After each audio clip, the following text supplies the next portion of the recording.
नमस्कार विद्यार्थी मित्रांनो, जे विद्यार्थी डिप्लोमा नंतर डायरेक्ट सेकंड इयर बी फार्मला ॲडमिशन घेत आहेत, या ॲडमिशन प्रोसेसमध्ये DSP अर्थात डायरेक्ट सेकंड इयर बी फार्मच्या ॲडमिशन प्रोसेसमध्ये आहेत.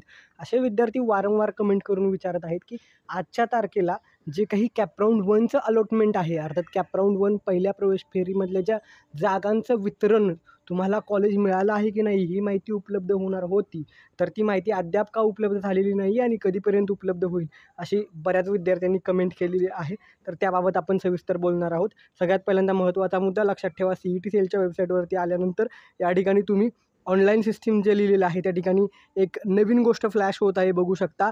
Revise provisional seat matrix for CAP round 1 direct second year B pharm आणि त्याची तारीख आहे 14/8/2024. अर्थात आजच्या तारखेचं हे आहे 14 ऑगस्ट रोजीचं हे नवीन रिवाइज अर्थात तुमचं जे काही पूर्वीचं सीट मॅट्रिक्स होतं त्यामध्ये काही मायनर चेंजेस झालेले आहेत आणि ज्यावेळेस तुमच्या सीट मॅट्रिक्समध्ये बदल होतो, अर्थात कुठल्या कॉलेजला कास्ट कॅटेगरीनुसार किती जागा आहेत, या जागांच्या वितरणामध्ये बदल होतो, त्यावेळेस तुमची सीट अलॉटमेंट यायला देखील थोडासा वेळ लागत असतो.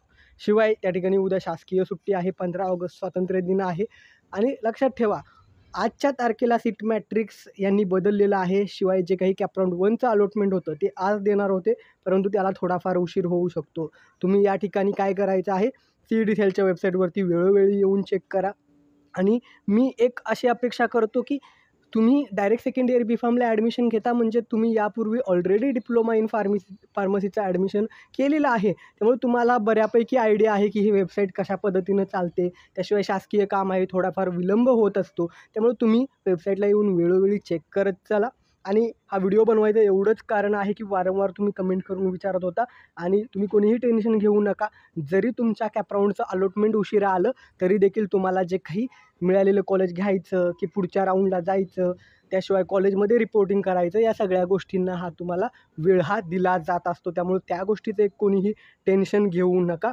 शिवाय आणखीन काही तुमच्या मनात शंका असतील, डाऊट असतील तर ते देखील खाली विचारा आम्हाला. त्याची उत्तरं पुढील व्हिडिओमध्ये दिली जातील. माहिती आवडली असेल तर व्हिडिओला लाईक करा आणि जे कोणी डायरेक्ट सेकंड इयर बी फार्मला ॲडमिशन घेत आहेत त्यांच्यासह हा व्हिडिओ शेअर करायला विसरू नका. थँक्यू.